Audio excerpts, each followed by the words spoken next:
aquela sua área de interesse, aquela sua área de conhecimento. E aí vou tentar trazer aqui um pouco, né, do que eu sei, né, do que eu entendo de programação. E o principal, né, trazer isso numa forma que você possa usar no seu dia a dia, você possa usar no seu ambiente de trabalho, né, porque a programação, antes de a gente ir para o conceito de programação em si, a gente passa pela lógica, a gente passa pela abstração, né, o Yuri falou muito bem aí a quebra de grandes problemas em problemas menores e trazer um pouco disso aqui para vocês, né? Espero que vocês gostem.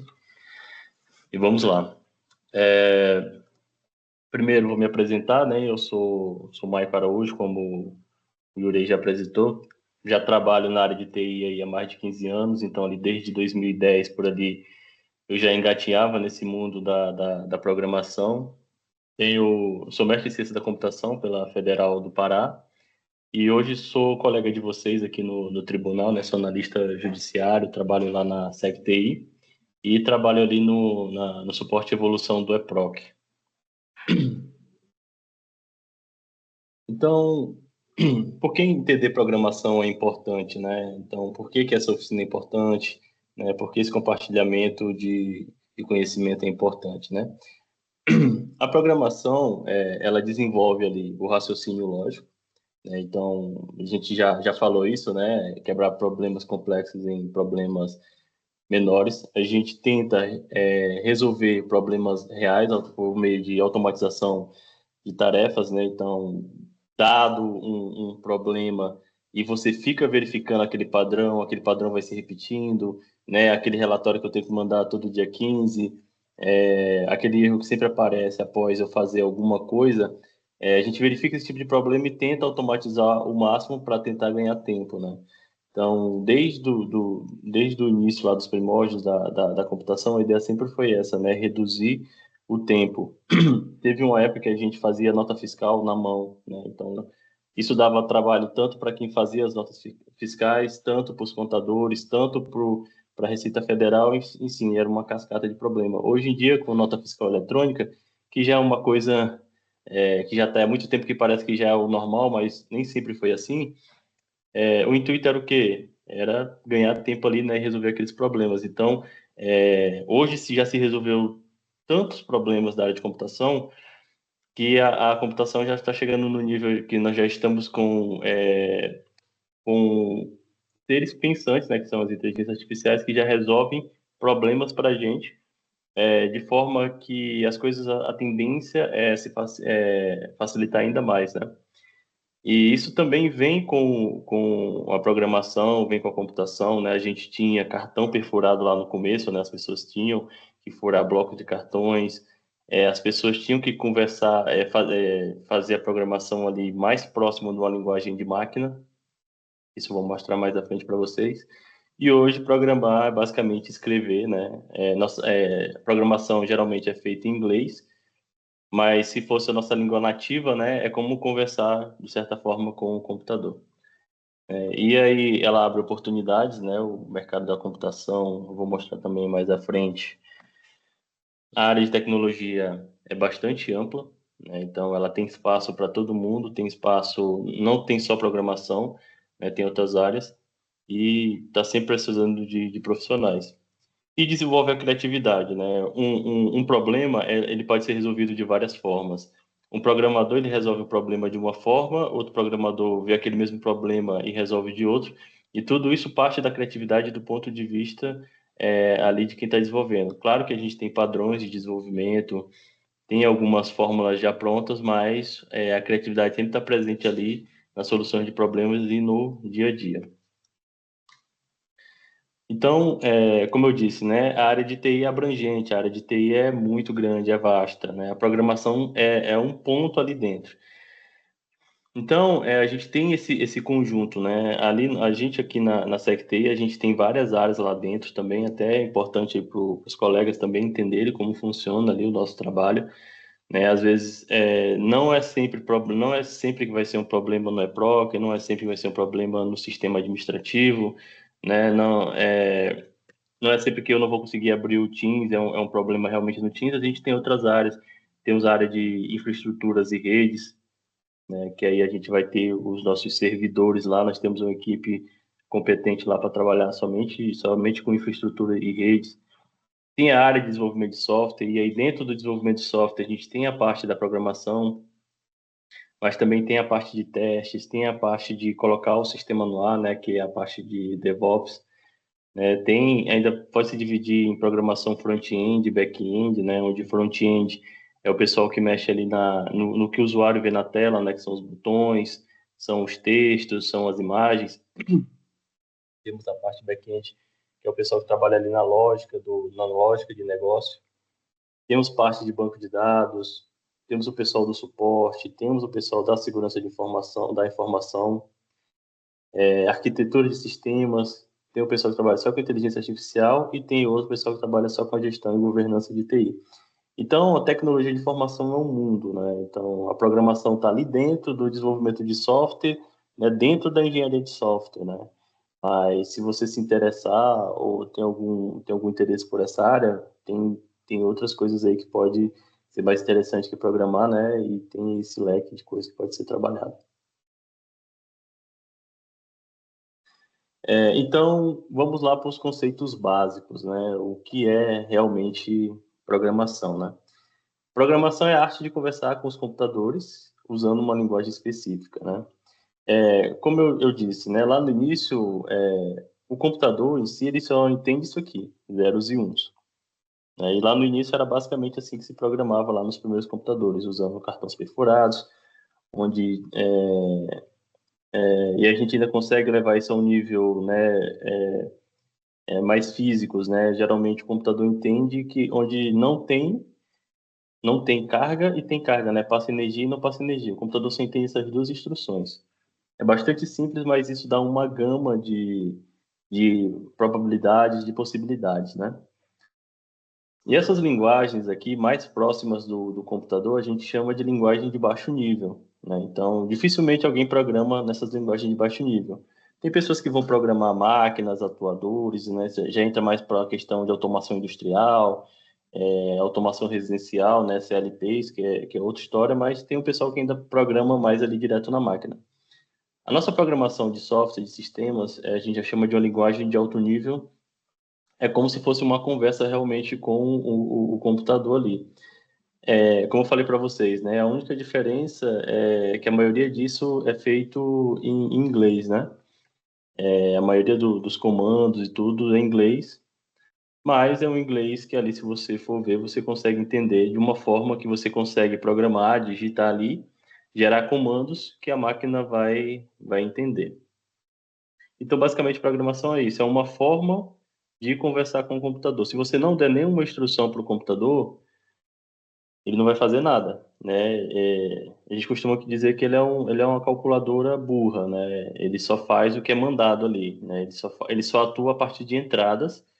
Com aquelas entradas, ele gera um processamento e com aquele processamento ele gera uma saída, né? E a função do programador é pegar um problema, abstrair aquele problema, né? Pensar logicamente sobre aquele problema. A gente vai fazer um pouco disso aqui hoje. E, a partir daquilo ali, escrever o código. Costumamos dizer que escrever o código é a parte mais rápida de programar. Não leva 1 minuto, 2 minutos para escrever um código. A maior parte do tempo para se atender ou resolver um problema é pensando na solução do problema, né? Que é o que a gente faz no nosso trabalho. Então, por isso que tem essa proximidade da programação com o que a gente faz no dia a dia. A gente pega um problema, entra naquele problema ali, vê como é que vai resolver, separa em etapas ali, gerenciáveis, né, em tarefas menores. Pronto, a partir do momento que aquilo ali já está claro e pronto na sua cabeça, se você for passar aquilo para um computador, programar, digitar, você vai levar 1 minuto, 2 minutos. Então, eu vou escrever um pouco aqui de código aqui para vocês hoje. A gente vai ver um pouco como é essas etapas, né? Como é esse processo. E é basicamente isso, né? Você usa mais o raciocínio e a lógica, que é uma coisa que você usa no seu dia a dia, usa no seu trabalho, usa na sua vida. E a parte de programar, você vai transferir isso para uma linguagem que o computador entenda. E aí a gente entra na parte do algoritmo, né? Hoje o termo algoritmo é muito falado, né? Todo mundo fala o algoritmo do Google, o algoritmo do Instagram, o algoritmo do TikTok, mas o que realmente é um algoritmo, né? O algoritmo é uma sequência de passos lógicos para resolver um problema, né? É como se fosse uma receita de bolo. Mas aí qual é a relação disso com o algoritmo? Quando as pessoas falam, o algoritmo do Instagram está me entregando só esse tipo de vídeo, o algoritmo do Instagram me mandou uma propaganda, ou eu abro um site, o algoritmo me mostrou essa geladeira aqui que eu pesquisei. É porque, assim, o algoritmo, ele tem uma função, que é resolver um problema. O problema que o Instagram está resolvendo é te entregar conteúdos que têm relação com você, relação com a sua navegação, relação com o que você busca ali dentro do aplicativo, né? E te entregar, talvez, uma propaganda que tenha afinidade com você e faça com que você compre aquele produto ou faça uma contratação de um serviço que você estiver precisando. Mas você entenda, quando você fala, o algoritmo do Instagram me entregou isso, nada mais é do que o algoritmo do Instagram seguiu um passo a passo, né? Ele foi lá, viu os perfis que eu visitei, viu meus comentários, viu o que eu estou vendo, viu o que eu estou compartilhando, viu o que eu estou comentando. Ele pega toda aquela gama de informação, pega ali o que tem de propaganda, prestação de serviço relacionadas com aquilo, faz um match e lhe entrega, né? Mas ele nada mais do que está fazendo resolver um problema, né, para você. Pode ser que você comprar ou ter um serviço prestado resolva o problema que você está tendo e o problema dele para gerar receita, né? Ele resolve seus problemas para gerar receita para ele mesmo. Mas dentro do nosso dia a dia de programador e de programar, a gente usa o algoritmo como uma sequência ali, um passo a passo para resolver os problemas, né? E aí o algoritmo ele está no seu dia a dia. Quando você vai escovar os dentes, né? Qual o passo a passo que você faz até chegar no objetivo de escovar os dentes? Você levanta da cama, aí isso aí pode ter um infinito de passos aí no meio. Por exemplo, tem gente que vai ser mais perfeccionista e vai falar, abrir o olho primeiro, né? Então eu abro o olho, acordo, levanto da cama, vou até o banheiro, pego a escova, pego a pasta, passo a pasta na escova, passo a pasta com a escova nos meus dentes, faço movimentos repetitivos, enxago a boca, jogo fora, pronto, escovei meus dentes. É um algoritmo, é um passo a passo. Você tinha um problema que era escovar os dentes, e você resolveu aquele problema através desse passo a passo, né? Aqui no exemplo a gente tem que fazer café, né? É bem simples aqui o exemplo. Aquecer a água, colocar o pão no filtro, despejar água quente, servir o café. Talvez aqui falte mais coisas, né? E aí isso é o que cada desenvolvedor vai fazer. Talvez para um desenvolvedor esse passo a passo aqui de 4 passos resolve o problema. Outro desenvolvedor mais perfeccionista vai colocar mais outras coisas. Ou alguém que é especialista em café vai colocar, sei lá, mais os 15 passos aqui, né? E aí eu trouxe para vocês aqui um vídeo que traz esse exemplo do algoritmo no dia a dia, né? Eu vou reproduzir aquele para vocês. Eu vou colocar ele no mudo e eu vou explicando aqui o que o que o rapaz está tentando passar aqui, né? Tá dando para ver na tela aí, Yuri? Tá aparecendo? Tá sim, Mike, tá aparecendo. Pode dar play. Tá, tô dando play aqui. Então, ele vai mostrar aqui um passo a passo que qual o objetivo dele com esse vídeo? O objetivo dele é jogar o lixo para fora, né? E aí ele mostra como o algoritmo ele está presente no nosso dia a dia. E aí ele vai mostrar várias formas, né? Ele vai mostrar como se ele fosse o computador e eu estivesse dando instrução para o computador. Ele aqui é a pessoa do vídeo é o computador e eu vou estar dando uma instrução para ele com o objetivo de jogar o lixo fora. Vamos ver como é que isso vai se comportar. Então aqui do lado esquerdo eu tenho uma instrução: pegue o lixo, leve o lixo para fora. E aí o computador vai tentar. Será que ele vai conseguir, né? Vamos ver. Pegue o lixo, leve o lixo para fora. Não consegue, né? Por quê? Porque ainda está faltando passos aí nesse algoritmo. Então ele adiciona mais uma instrução: abra a porta, pegue o lixo, leve o lixo para fora. Para alguns programadores isso poderia funcionar. Em alguma situação isso poderia funcionar, né? Numa situação em que a porta já estaria aberta, né? Isso funcionaria. Mas funcionaria para todos os casos? Não, provavelmente não funcionaria. Então, a ideia de programar é sempre fazer a solução mais genérica possível para funcionar para o maior número de casos possíveis, né? Então, vamos aqui. Ele vai abrir a porta, já falha porque a porta está fechada. Então, ele adiciona mais uma instrução. Pegue a chave, abre a porta, pegue o lixo, leve o lixo para fora. Será que ele vai conseguir? Provavelmente não.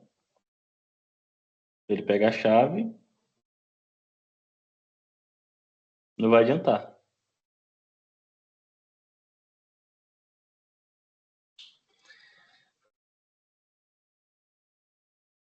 Agora ele adicionou mais instruções, né? Instruções mais completas. Se a porta estiver aberta, e aqui a gente tem uma estrutura de condição, que eu vou explicar mais um pouquinho à frente. Se a porta estiver aberta, pegue o lixo e leve o lixo para fora. Que é o primeiro caso que eu falei, né? Se a porta estivesse aberta, ele ia passar direto com o lixo e ia atingir o objetivo dele. Mas para tudo, a gente tem que ter todas as instruções possíveis para tentar resolver todos os cenários possíveis, né? E a outra. E ele continua.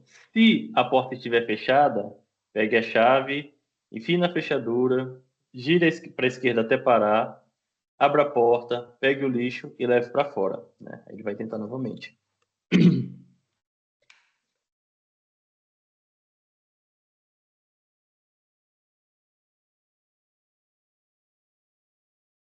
Girou,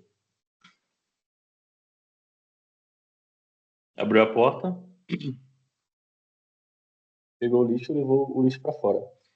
E aqui ainda, isso aqui resolveria todos os problemas? Todos os cenários possíveis? Provavelmente não. Por quê? Eu observando aqui essas instruções, eu posso verificar que nem sempre toda a porta vai abrir girando para a esquerda. Né? Aqui em casa mesmo, a porta do condomínio ela abre girando para a direita. Então, aqui ainda caberia outra condição. Se a porta estiver fechada, pegue a chave, enfie na fechadura, gire para a esquerda até parar. Se a porta não abriu, gire para a direita até parar. E aí abre a porta. Provavelmente com essa mais outra condição, a gente abarcaria mais outro número de cenários de portas que abrem para direitas que não estavam aqui nesse cenário. Mas para esse programador, para esse problema e para essa porta, resolveu, né? Então, isso aqui mostra que é assim que funciona o algoritmo e é assim que funciona o computador. Se não tiver nenhuma instrução, o computador não vai fazer nada, o software não vai fazer nada, o sistema não vai fazer nada, né? E ainda tendo as instruções, podem ser que essas instruções ainda estejam incompletas. Então, é sempre colocar o código, testar o código e testar os cenários. Então, quando a gente desenvolve uma funcionalidade, pede para testar, a ideia é que teste todos os cenários possíveis. É impossível porque é infinito os cenários possíveis, mas a gente sempre tenta abarcar o maior número de cenários, né? Então, aqui retrata bem como é que funciona aí a questão do algoritmo, a questão da lógica, a questão do raciocínio, né? E como é que funciona isso no seu dia a dia, no seu trabalho e na sua vida. Então, a gente entendendo um pouco daqueles conceitos lá, né? Aqueles conceitos de condicionais, laço interativo. Eu vou explicar um pouco isso aqui porque a gente vai colocar um pouco na mão na massa, então é interessante vocês terem um pouco de uma ideia, né, do que é condicional, o que é um laço, mas tem muito mais estruturas do que isso, né? A gente tem outras estruturas, mas aqui só para a gente, essas duas a gente vai usar hoje, então só para vocês terem mais ou menos uma noção. Tem a condicional, lá no vídeo a gente viu, né? A gente viu o se e o se não. Aqui a gente usa em inglês, que é o if e o else. Então, é uma tomada de decisão no código, é uma mudança de fluxo, né? Então, na programação, a gente costuma dizer que tem um fluxo, então a gente está seguindo ali o fluxo da programação e acontece alguma coisa no meio desse fluxo que você precisa desviar para algum lado, né? No caso lá do lixo, de jogar o lixo para fora, era se a porta estiver aberta. Se a pessoa que vai jogar o lixo para fora encontra a porta aberta, ele já entra naquele primeiro fluxo de se a porta está aberta e já resolve o problema dele jogando o lixo para fora. E aí a gente tem o segundo fluxo. E se a porta não estiver aberta? Vocês veem que sempre tem o se, né? E se a porta estiver aberta, a gente pode até substituir o se pelo se não, né? Se a porta estiver aberta, pego o lixo e jogo para fora. Se não, pego coloco a chave, giro para a esquerda, abro a porta, jogo o lixo para fora. Então isso aqui é a condicional. O laço interativo é uma forma de fazer uma interação da informação, né? É uma forma de repetir aquela informação até ela finalizar, até que uma condição seja atendida, né? Então, aqui nesse caso aqui desse laço interativo, a gente usa o for, né, que é o para. Um laço ele tem que começar, tem que ter uma condição para parar e tem que ter uma condição para continuar, né? Então, esse laço aqui, por exemplo, ele começa em 1, ele vai parar quando? Quando esse 1 aqui chegar a 10, e ele vai iterando de 1 a 1. Né? Pode ser um pouco complexo vendo dessa forma, mas é basicamente isso, né? Você tem que ter um início, eu vou começar de quanto? Vou começar de 1. Quando é que eu vou parar? Quando chegar até 10. E isso vai fazendo 1, 2, 3, 4, 5 até chegar a 10, e aí você tem uma repetição. Para que eu vou usar isso? No dia a dia, por exemplo, a gente costuma ter laços no nosso dia. Vamos supor, nos apartamentos, em hotel e tudo. Nós temos aqueles sensores lá que liga e desliga a luz, né? Que é sensor de presença. Ali é um laço. Por que é um laço? Enquanto, é um tipo de laço também, enquanto tem pessoas, tem gente próximo ao sensor, a luz está acesa. E quando é que a luz vai desligar? Qual é a condição para a luz desligar? O sensor não está identificando nenhuma pessoa. Isso é um laço, né? Onde é que ele inicia? Quando alguém chega. Qual é a minha condição de parada? Quando alguém sai. Enquanto isso que vai acontecendo, a luz permanece ligada. Né? Então, a gente tem uma sistemática de laços, isso aí. Igual porta de shopping que abre, né? Então, a condição dela inicial, fechada. Quando se aproxima alguém, ela vai se abrir e vai ficar aberta até aquela pessoa passar. Então, isso é um laço. O código ele tem que ficar executando enquanto aquela condição não for obtida, né? E aí a gente tem a questão da luz, né? Então, enquanto a pessoa estiver lá, está tendo luz. Enquanto a pessoa está na porta, a porta está aberta.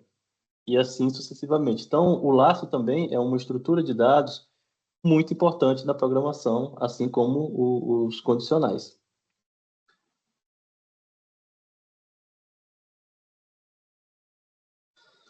Então, vamos colocar um pouco aí a mão na massa, né? Vamos pensar um pouco.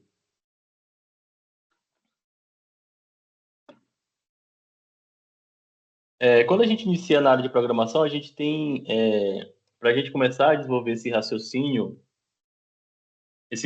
lógico, a gente começa com questões simples, né? Par ou ímpar, por exemplo. Se a gente for escrever um código que só diga se o número é par ou se o número é ímpar, né? Então, o que define se o número é par ou ímpar? Né? Antes de entrar na computação, lá em 2013, na faculdade, eu nunca tinha me perguntado por que o número é par ou ímpar. É tão direto na nossa vida, né? Quando você brinca de empopar, ou quando você vê um número, você sabe, 2 é par, 4 é par, 3 é ímpar. Mas por quê? Por que é par ou ímpar, né? E aí a gente entende que tem uma fórmula matemática para isso, né? E qual é a fórmula? Todo número cujo a divisão por 2, o resto é zero, ele é par. Então, 2 é par por quê? Porque 2 dividido para 2, o resto da divisão é zero, então ele é par. 10 dividido para 2 é 5, e o resto da divisão dele é zero. Então, ele é par. A gente já sabe meio que intuitivamente, mas a fórmula é essa. Se a gente pegar o 3 dividido para 2, o resto da divisão é 1. Então, ele é ímpar. E como é que a gente abstrai isso e traz isso para um algoritmo, né? Então, a gente vai fazer um algoritmo aqui, agora, sobre isso. E eu vou mostrar aqui para vocês. Aqui, nesse espaço, é onde eu vou escrever meu algoritmo. E aqui nesse console é onde vai mostrar o resultado, tá bom? Essa aqui é a linguagem JavaScript, né? É uma linguagem front-end, às vezes é uma linguagem de back-end também. É uma ótima linguagem para se começar, né? É uma das linguagens que eu indico para as pessoas começarem, para começar a fazer os seus testes ali. Porque você pode abrir um navegador desse aqui e trabalhar sem problema nenhum, não precisa de servidor, de máquina potente, de nada, do seu computador mesmo aí testando, brincando, você já consegue fazer isso. Aqui em JavaScript, para mim imprimir na tela, eu uso esse comando aqui, né? Vou botar aqui teste. Então, se eu escrever teste aqui, ele vai imprimir aqui embaixo. O que foi que eu falei para vocês? Que um número par ou ímpar, o resto da divisão do número por 2, se ele for 0 é par e se ele for 1 é ímpar. Como é que a gente escreve isso no código? Então, primeiro a gente tem que pensar, né? Aqui em JavaScript, por exemplo, eu posso botar aqui 2.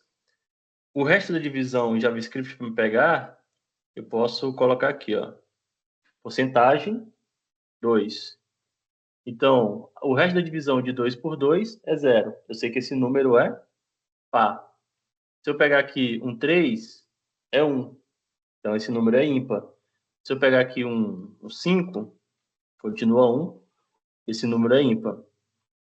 Isso aqui resolve o problema? Não, não resolve, porque o usuário não vai falar, não tem, lá dentro do eProc, quando você digita, aperta no botão, não tem uma pessoa que vai ficar pegando cada informaçãozinha de vocês e trabalhando ali, vamos dizer, tem um duendezinho lá atrás que vai pegando, tem que fazer esse processo tal, tem que encaminhar esse processo, aí o duende pega o processo e caminha. Não, tem um código genérico ali, né? Tem um código que abarca todos os cenários e que trabalha isso para vocês, e é o que a gente vai tentar fazer aqui agora, né? Então, eu vou escrever uma função aqui, você não precisa se preocupar com isso, só para deixar aqui. E esse n aqui é o número que eu vou passar para o programa. O que seria esse n? Vocês vão me dizer, o número 5 é par ou é ímpar, o número 10 é par ou é ímpar. Esse número é representado por esse n aqui, que a gente chama de variável. É a variável, é o local onde a gente armazena as informações no computador, né? Tá, então vocês vão me passar esse número n, e aí eu vou dizer se, aí vocês lembram da condição, né? Se esse n, né, que qualquer usuário, em qualquer lugar do planeta pode me passar, o resto da divisão dele por 2 for igual a 0, o que eu mostro para o usuário? Vou apagar isso aqui. Eu vou dizer para o usuário, o n é um número par. E aí eu posso usar o senão direto, né? Se ele não é 0, ele pode ser qualquer outra coisa, mas sendo diferente de 0, ele é ímpar. Então eu posso simplesmente usar aqui o senão. É uma forma de fazer, como eu disse, cada programador vai fazer da forma que achar melhor. Outro programador pode colocar um outro if aqui e fazer a mesma condição lá de cima, ou pode colocar um else, um else if. Eu vou mostrar para vocês aqui outras formas também. Então, aqui, já excedi aqui o tempo aqui. Deixa eu botar em... Deixa eu fazer aqui de novo. Tá, vamos lá. Função par ímpar, unidade de entrada. Nós fazemos nossa primeira condição.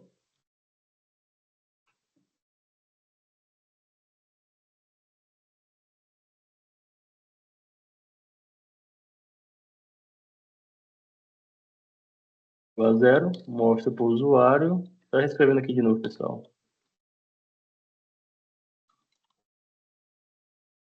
É par.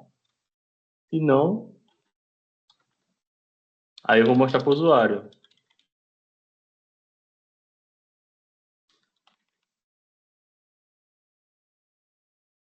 beleza? Aí aqui embaixo, vamos ver se vai funcionar. A gente pode botar aqui para o ímpar e vamos passar o número, 10. 10 é par. 2 é par. Ele tá me barrando aqui. Eu vou... Só um minutinho aqui que eu vou achar outro editor de JavaScript. Deixa eu só copiar isso aqui para mim não perder. Deixa eu ver se ele não vai me barrar de novo aqui. Vamos ver. 5, ele é ímpar, né? Então, essa daqui foi uma das formas de escrever, né? Como é que a gente fez? Primeiro, a gente pensou no problema. Qual o problema? Primeiro, o que é um número par, né? O número par é um número cuja divisão por 2 o resto é zero. E o número ímpar é cuja divisão por 2 é diferente de zero. E aí a gente escreve, dado um número, que aí não é o usuário que vai informar, o Yuri pode me informar o número 10, outro fulano pode informar o número 15, né, o usuário X pode me informar o número 13, e isso fica dinâmico. Eu não vou ficar aqui toda hora pegando o número e escrevendo, não. O próprio código do algoritmo vai fazer isso por mim, armazenando isso aqui no N. E aí, dado o N, né, a gente divide, usa o if, ou seja, esse número, o resto da divisão desse número é zero? É zero. Tá, então ele vai entrar aqui dentro e vai dizer, então ele é par. Se não, ele é ímpar. Eu podia fazer mais aqui, né? Eu poderia colocar se não, se, e aí repetir lá em cima de novo. É outra forma de fazer. Eu vou ter que arrumar outro aqui rapidinho. Só parar de compartilhar aqui. Só achar outro executor aqui.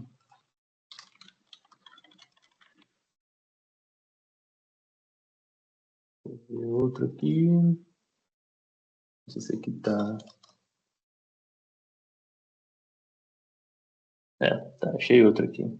Espero que ele não me bloqueie também. Mas vamos lá. Então, eu copiei aqui a função para cá. Tá vendo a tela aí, Yuri? Tô sim, Maicon. Beleza. Perfeito.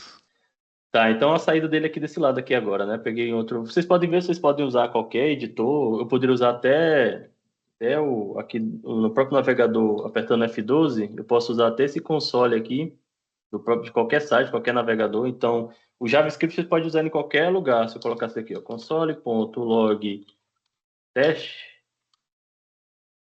ele vai dar a saída aqui como teste. Então, JavaScript é muito tranquilo para começar, você pode usar em qualquer lugar, qualquer computador, né? Não precisa ter, não é nada demais aí para você poder executar no seu computador. Então, isso aqui é a função de par ou ímpar, né? Então, com esse pequeno algoritmo genérico, a gente consegue fazer essa função seguindo aqueles passos lá. A gente pegou um problema, definiu o problema, escreveu o código, que foi rápido aqui, né? A gente primeiro, o que adianta a gente saber o código, decorar esse código, e aí vem aquela questão que muitos programadores iniciantes perguntam, mas eu não vou decorar isso tudo. Não importa, não é importante você decorar código. Eu decorei o código do Impopal, decorei um código... Não, você tem que ter a lógica, né? Então, uma das matérias mais importantes e uma das primeiras da faculdade de computação é a lógica de programação, o raciocínio lógico.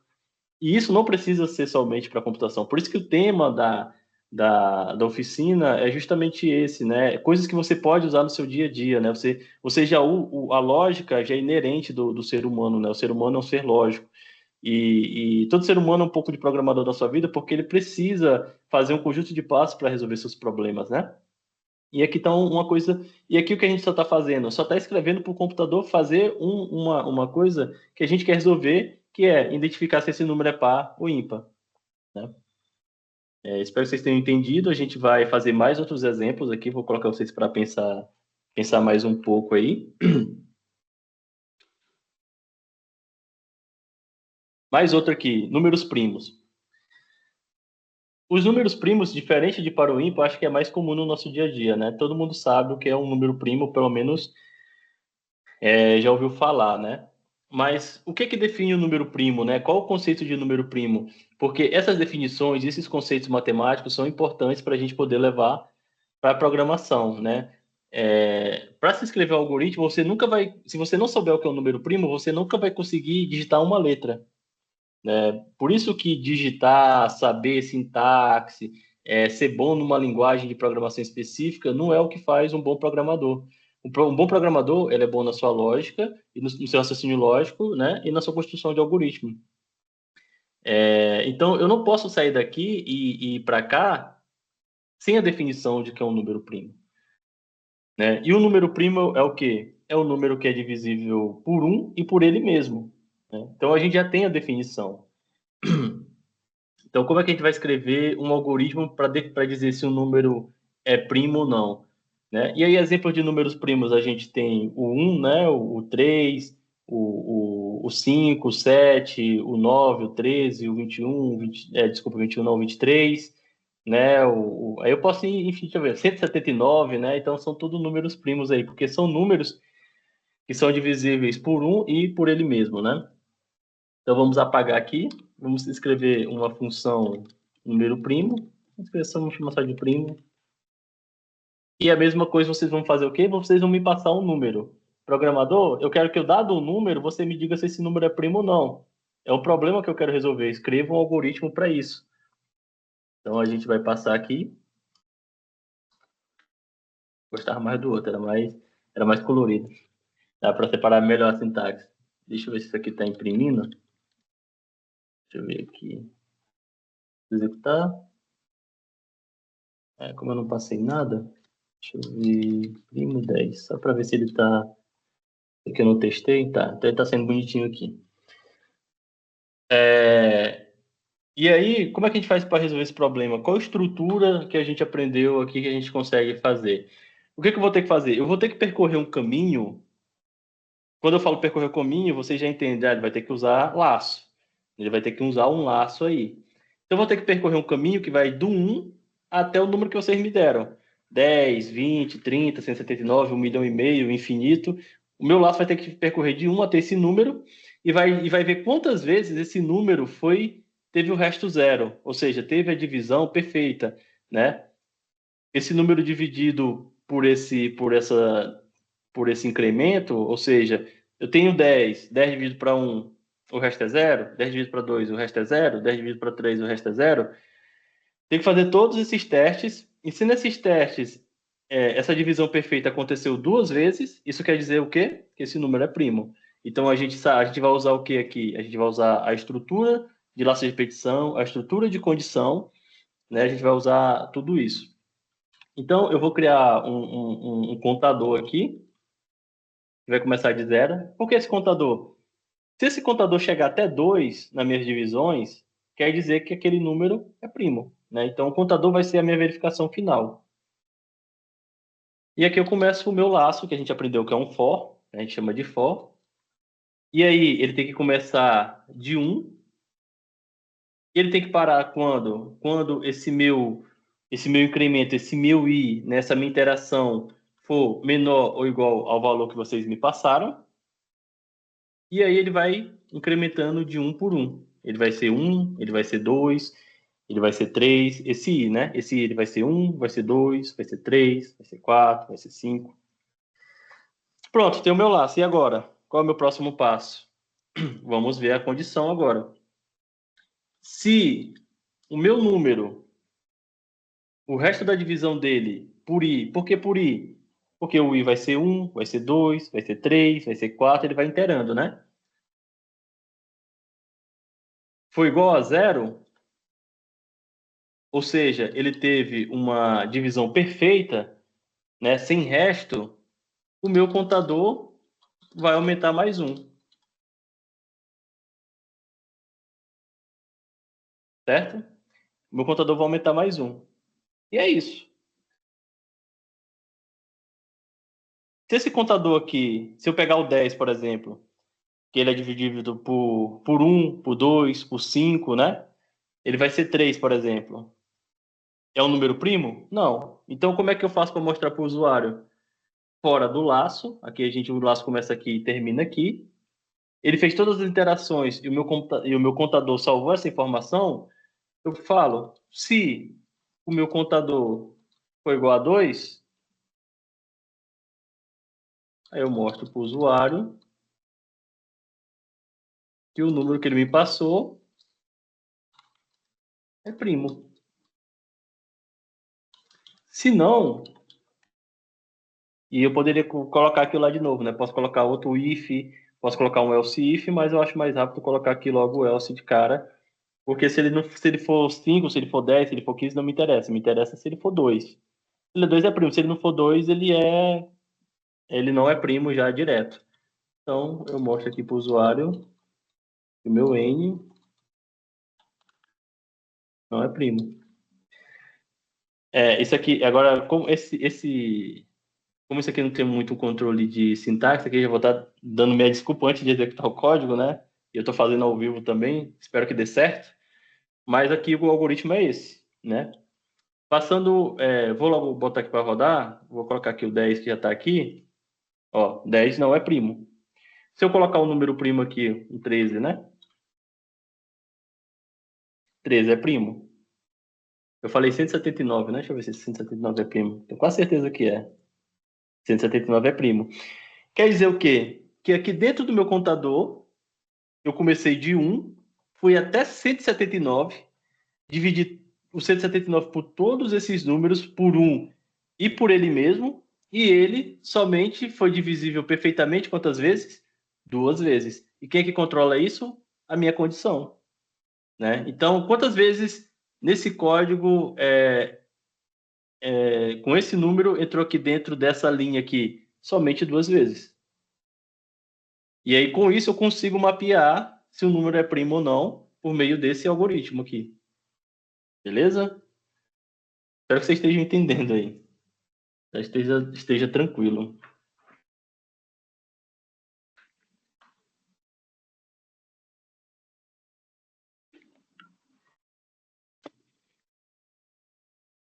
Querem que eu fale de novo isso aqui? Tá bem claro? Você podia, inclusive, né, Michael, se ele parasse, se ele encontrasse algum número que fosse divisível antes de chegar nele, né, e que fosse maior que o 1, também ser considerado já ser considerado que ele não é primo, certo?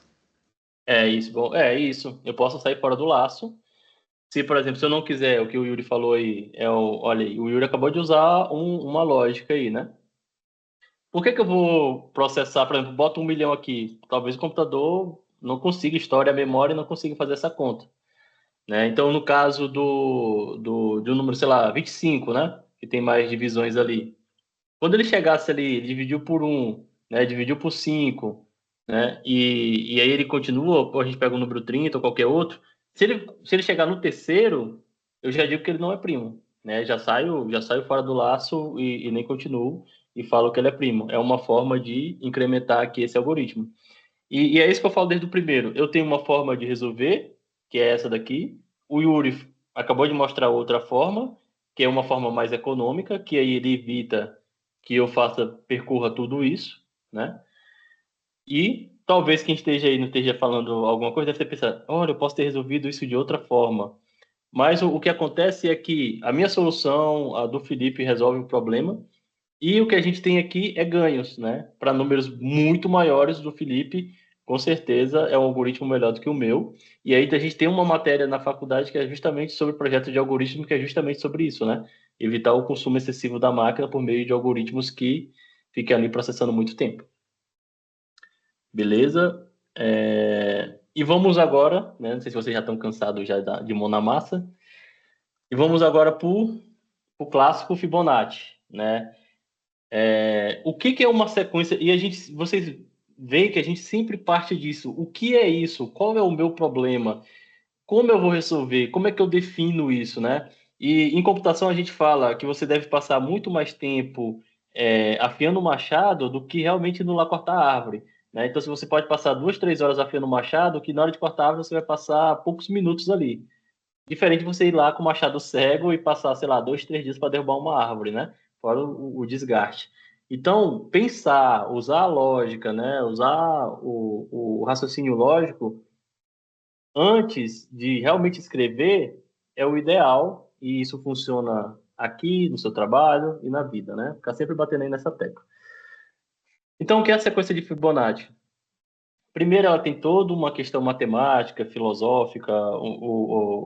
Alguns filósofos dizem, alguns matemáticos dizem que ela é a matemática que rege o universo, né? Então, a gente encontra, é um padrão matemático.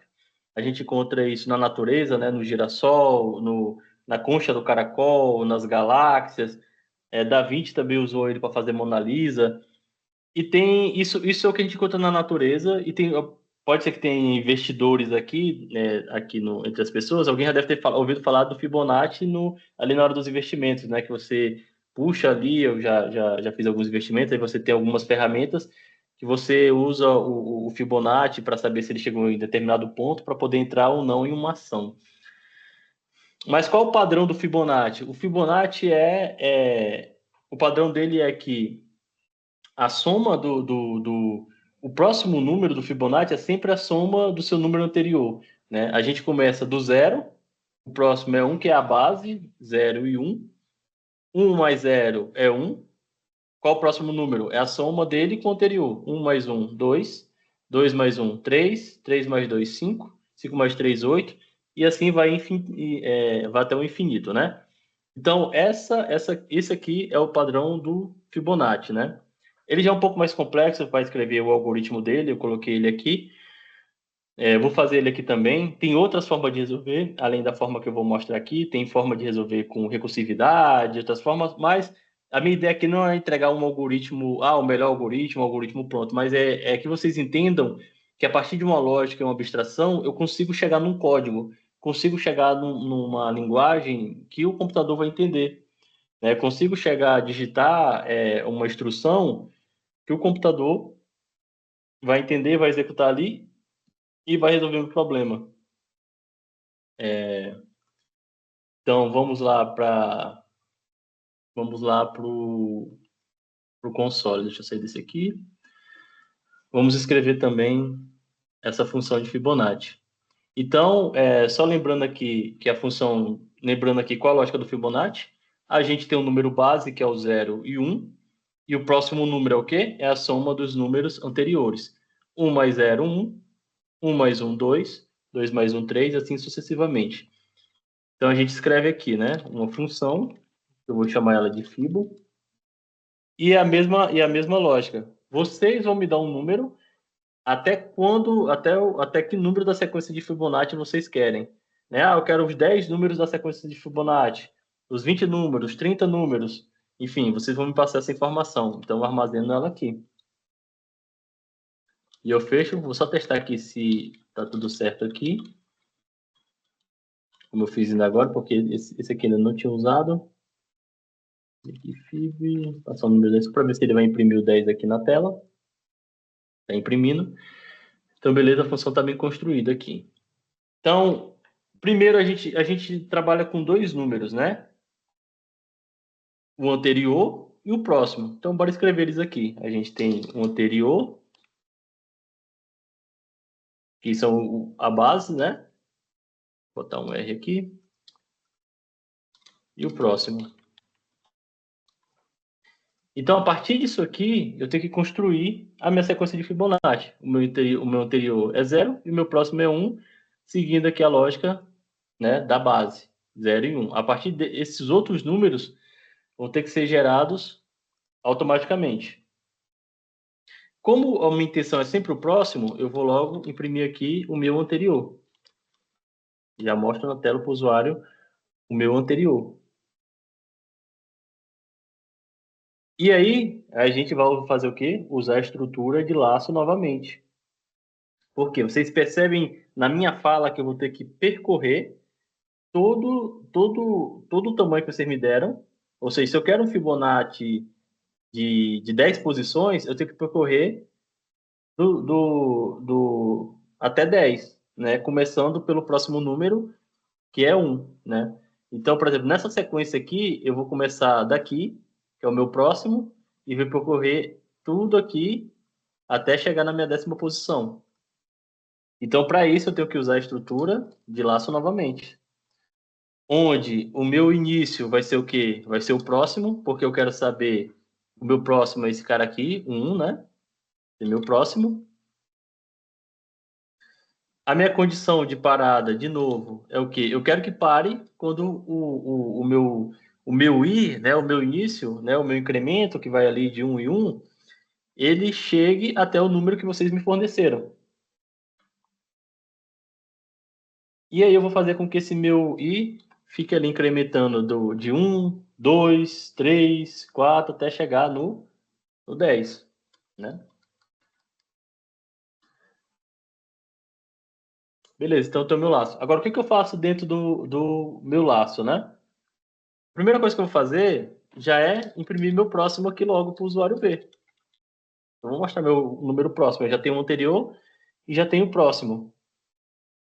E quem é que vai ser meu próximo número? O meu próximo número vai ser o meu anterior mais o meu próximo número atual, que hoje vale 1. Nessa variável próximo aqui, nessa informação próxima, eu estou nada mais do que somando 0 mais 1, que vai me fazer o quê? 1. E esse cara aqui vai começar a valer 1. A partir do momento que ele vale 1, o meu anterior, ele é nada mais do que o próximo menos o meu anterior. Que aí ele vai fazer o caminho inverso. Ele vai pegar o meu aqui, o meu anterior, que vai ser o 0. Que hoje o próximo é 1, depois que ele vale 1 aqui. E o meu anterior é 0. Então, o meu anterior, nessa posição aqui, ele vai ser o 1. Ele vai ser 1. Assim, falando assim fica bem complicado. Vou mostrar aqui para vocês. Eu tenho o anterior 0 e tenho o próximo 1. Quando o meu próximo somar 1 mais 0, o meu próximo vai ser esse cara aqui. Vai ser 1. E aí, o que vai ser meu anterior? Vai ser o meu próximo atual, que é 1, menos o anterior, que era antes, 0. 1 menos 0, 1. Então, o meu anterior está certo, é 1. Quando ele for 2, o meu anterior vai ser quem? 2 menos 1, que vai ser 1, que é o meu anterior. Por isso que eu falei que esse algoritmo ele é um pouquinho mais complexo e exige um pouquinho mais de raciocínio lógico, né? Mas eu estou tentando aqui quebrar o máximo possível para ver se vocês conseguem entender.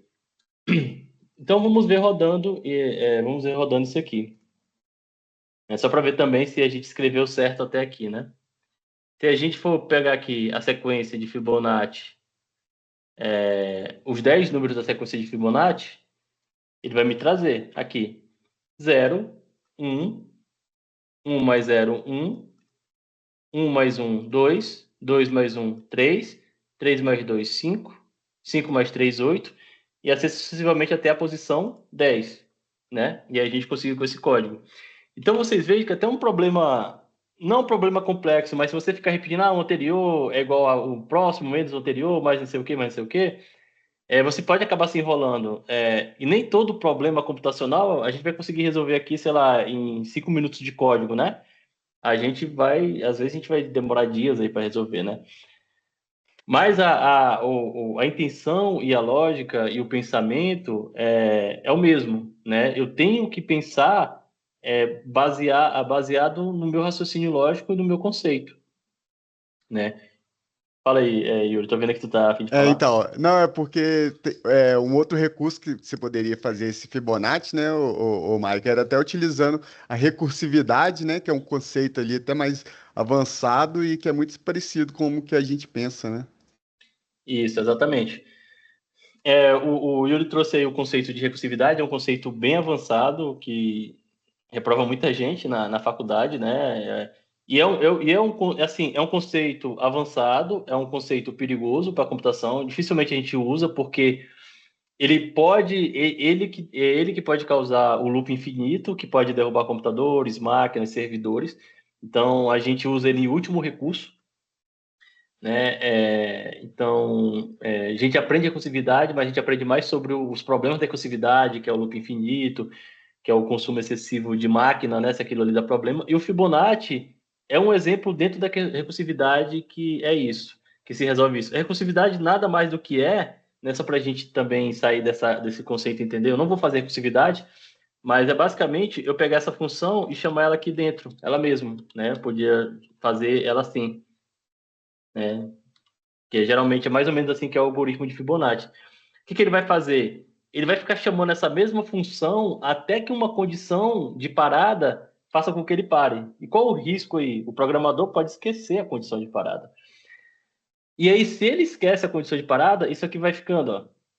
ia lá consumindo sua CPU, consumindo seu processador. E vai e nunca para. E aí o que acontece? O sistema sai fora do ar, né? Acabou, caiu lá o sistema porque ele não tem condição de parar. Então, a primeira coisa, e aí também usa-se a lógica, antes de construir uma função recursiva, é como é que eu vou parar essa função? É o primeiro passo da recursividade, é qual é a minha condição de parada? Aqui no meu laço, a minha condição de parada é o quê? Quando eu chegar na posição que vocês me mandaram, me pediram, dentro do meu código, que é o quê? Ah, eu quero as 10 posições. Então, quando chegar em 10, eu paro. Então, a minha condição de parada numa recursividade deu o número de iteração é o mesmo que o número informado pelo usuário? Então para essa recursividade. Aí ele vai lá, vai parar de chamar ela mesma ali, né? Vai parar de ficar chamando ela mesma ali e não vai ter nenhum problema. Mas é isso, a gente aprendeu 3 algoritmos aqui, 3 formas de desenvolver algoritmo, né? Empopar, números primos e o Fibonacci. E usamos tudo ali, aquela mesma metodologia. O que é o problema? Né? Primeiro, eu quero resolver o problema. Qual é? Eu quero, dado um número, saber se ele é primo, dado um número, saber se empopar, dado dado um tamanho, né? Eu quero saber qual é a sequência de Fibonacci até 50, até 100, até 200. Né? Então, esse é o problema. Como é que eu resolvo? Definindo. O que é um número par? Vamos lá de novo. É o número que o resto da divisão por 2 é zero. O que é um número primo? É um número divisível por ele, por um e por ele mesmo. E o que é a sequência de Fibonacci? É a soma do número anterior com o seu próximo, e vai aí sucessivamente. Definir, ver para o algoritmo. O que eu vou usar? O número primo, se usa a condição, se aquele número é o número informado dividido por 2, o resto da divisão por 2 foi igual a zero, ele é par. Então, usei condição, né, se não, if, else. Número primo, tenho que percorrer todos os números e saber se aquele número é divisível por um e por ele mesmo. E isso aqui a gente usa a estrutura de laço. Utilizamos a estrutura de condição quando se esse número for divisível por um, se esse número for divisível dentro daqui da interação, eu conto um. Né? Então, toda vez que ele tiver uma divisão perfeita, que a divisão é por zero, eu vou contando um. Se esse contador for 2 no final, ou seja, a gente está usando tanto o for, o laço, quanto a condição de si. Se ele for 2, é primo. Se não for 2, esquece, né? Não é primo. Fibonacci do mesmo jeito. A gente faz um laço, vamos percorrer, eu quero um de 10. Então vamos percorrer 10 vezes, somando, vamos fazer esse percurso somando o anterior com o próximo e mostrando na tela. Isso vai fazer com que me mostre a sequência de Fibonacci até o número que você me informou. Tudo certo por aí? Tudo tranquilo?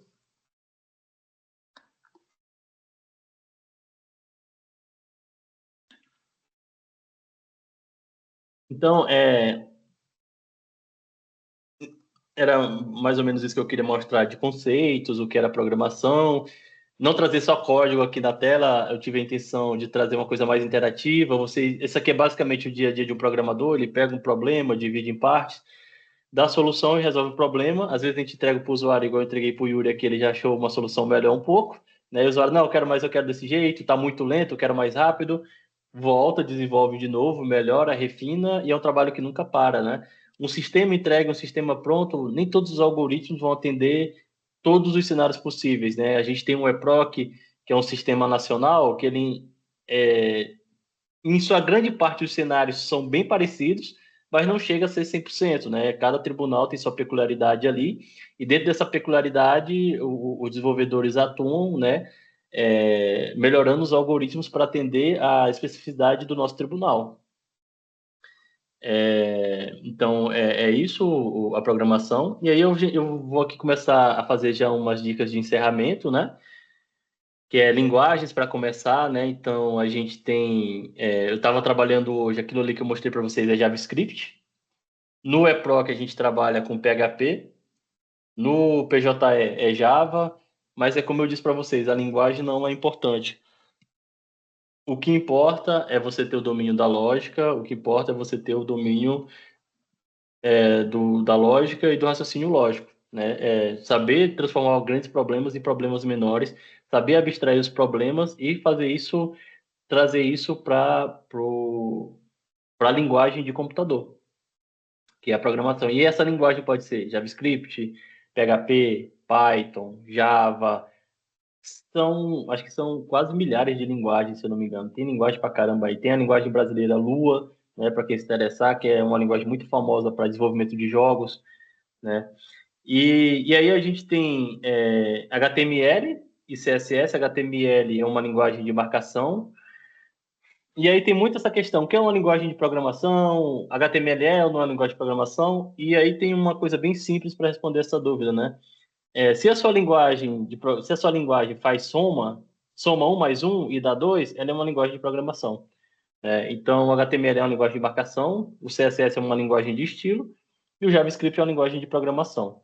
E aí eu mostrei aqui para vocês, o JavaScript é uma que vocês podem colocar lá desenvolvimento JavaScript online, pegar um compilador desse aqui e fazer seu código lá, começar a brincar, ver a documentação do JavaScript, que é bastante ampla. Pode colocar lá no Google também, JavaScript Documentation, JavaScript Documentação.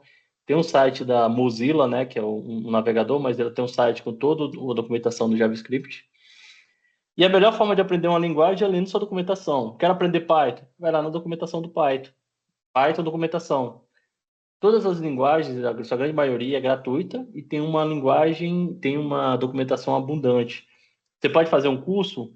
Pode fazer. Pode pagar? Pode pagar. Mas a fonte sempre vai ser a linguagem. Porque a área de tecnologia ela se atualiza todo dia, né? Todo dia, de tempos em tempos sai uma versão nova do JavaScript, sai uma versão nova do Python, sai uma versão nova do PHP.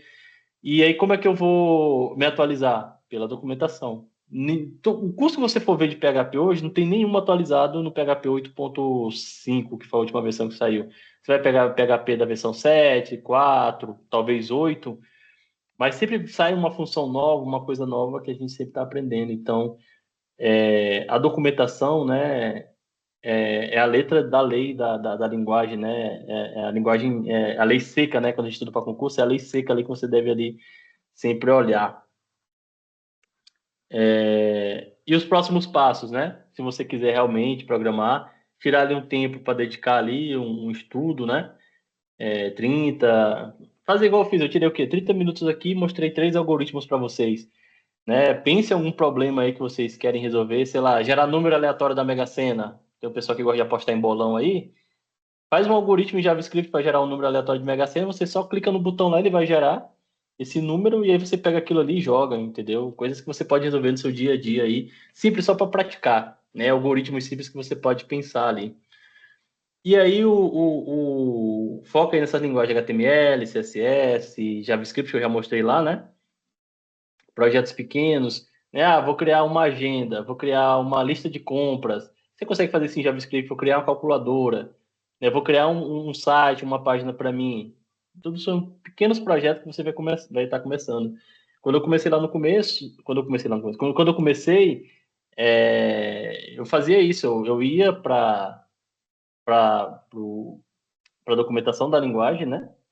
E pensava no projeto. Para te ter ideia, eu comecei, sei lá, vou fazer.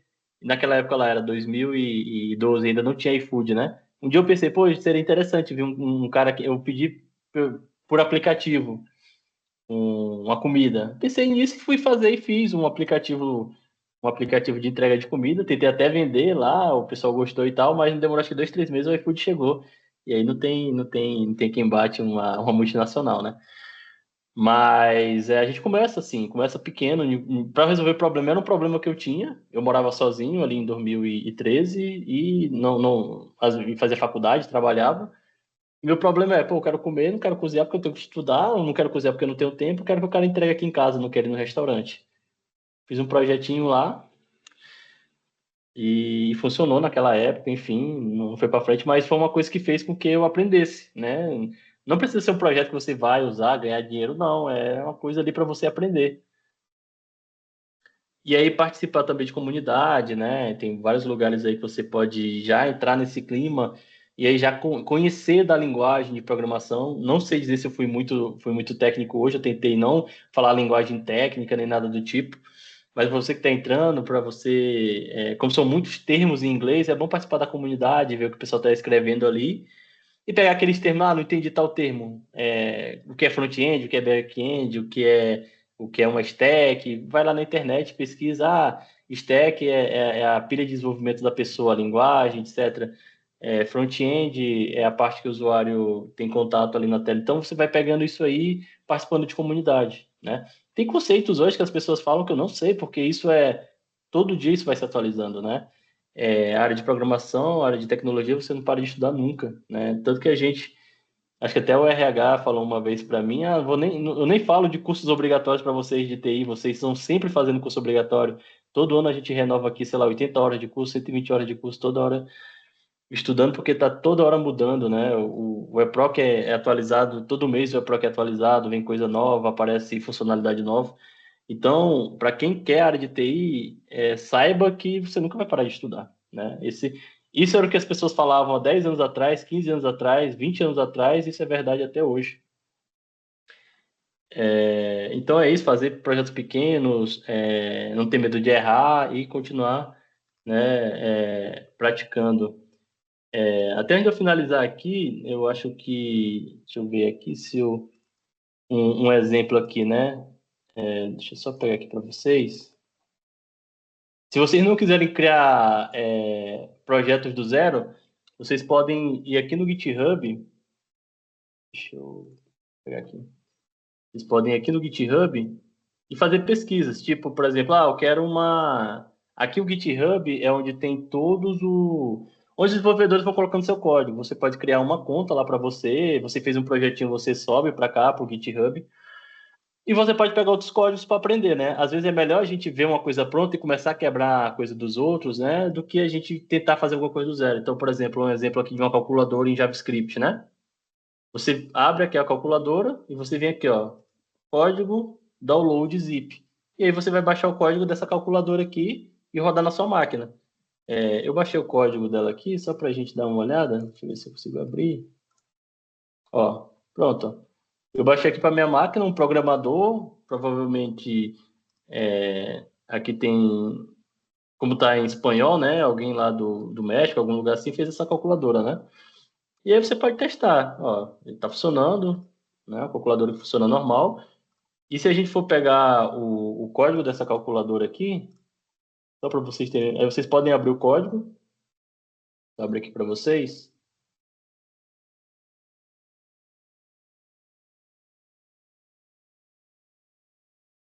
Tá aqui. Então, tem os arquivos. Aqui, JS é JavaScript, né? JavaScript. O index HTML é aquela parte lá da frente da calculadora, né? Então, você pode começar, eu quero botar uns zeros aqui na frente, sei lá. Ele começa a mexer, se você salvar aqui essa informação e atualizar sua página, ó, você já mudou aqui a calculadora, né? Então, você colocou um zero. Então, você começa a brincar com esses projetinhos ali dentro do GitHub, né? Você vai baixar, é mais simples, por isso que o HTML, CSS é mais fácil. O HTML está aqui na sua frente, em inglês algumas coisas tipo button, é botão, né? Aí aqui você tem um número. Aí você começa a identificar esse número, se eu colocar aqui um 90 e salvo, o que acontece? Cadê? Ele vai mudar para lá para 90, né? E se eu clicar aqui nesse 90, ele apareceu 90, já não é mais 9. 90 mais 3, 93. Ou seja, eu alterei aqui uma coisa simples, ele modificou aqui, e assim eu vou aprendendo. Pego um joguinho, pego uma calculadora, eu quero fazer uma lista de compras, não quero começar do zero. Vem aqui no GitHub, aqui no campo de busca, bota lista de compras. E ele vai trazer vários códigos. E aí, para iniciar, vocês podem priorizar códigos. Aqui tem a linguagem do código, né? Então, essa calculadora, ó, JavaScript. Vou priorizar o que é JavaScript. Então, você pega uma lista de compras em JavaScript. Às vezes, o próprio programador coloca, ó, calculadora criada com HTML, CSS e JavaScript. Abre aqui, vem aqui em Code, download zip, baixa para sua máquina, abre no editor, isso pode abrir até no editor de texto, no Notepad, né? Ou vocês podem baixar o VS Code. Vocês podem aqui baixar o VS Code. É de graça também. Instala na sua máquina, ó, download o Windows, instala normal aí no seu computador pessoal e abre esse código lá. E o que é programação? Texto, nada mais do que texto, é uma coisa simples. Você vai. A programação, o texto em si não assusta. O que assusta é o quê? É a lógica por trás disso. É isso que vocês vão ter que desvendar. A lógica está o quê? No arquivo do JavaScript aqui. Deixa eu pegar aqui um aqui. Ó, aí vocês vão olhar isso aqui e vai falar, caramba, o que que significa? Aí vocês começam a mexer. A ideia do programador é sempre deixar o código para que outro programador olhe e consiga fazer alterações e manutenções naquele código. Então, por exemplo, isso aqui, agregar número, é o quê? Provavelmente uma soma de números. Está espanhol, né? Agregar deve ser soma. Imprimir valores é o que vai mostrar lá na tela. Calcular é o que vai fazer o cálculo. Então, vocês vão olhando, vão mexendo e vão trabalhando aí, vão aguçando a curiosidade de vocês. Vocês não têm prazo é a melhor dos mundos. Vocês não têm prazo para entregar, não tem chefe, não tem que fechar chamada. Então, vocês podem brincar à vontade aí com isso. Então, pessoal, era isso que eu queria passar para vocês, né? Espero que vocês tenham gostado. Tentei deixar não de forma muito técnica, né? Tentei passar, né, no português mesmo, né? Como é feito. Vocês viram que programar é escrever texto que faça sentido para o computador, para ele poder entender. Que a área de TI tem muita coisa. Se você não gostar de programação, tem banco de dados, tem inteligência artificial, tem infraestrutura, tem servidores, tem um mundo aí para ser explorado.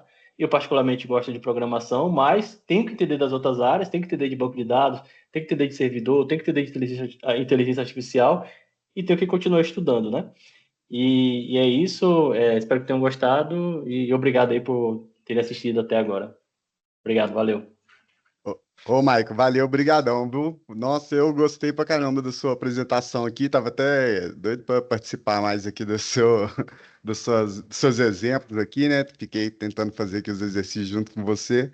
E em nome do Luminos aqui, eu quero agradecer, né, o seu tempo aí e ter feito essa apresentação aí divertida, muito legal aí. E muito obrigado, viu, Maico? Eu vou até Valeu, Yuri. Obrigado, pessoal. Obrigado a todos. Valeu, pessoal. Obrigado.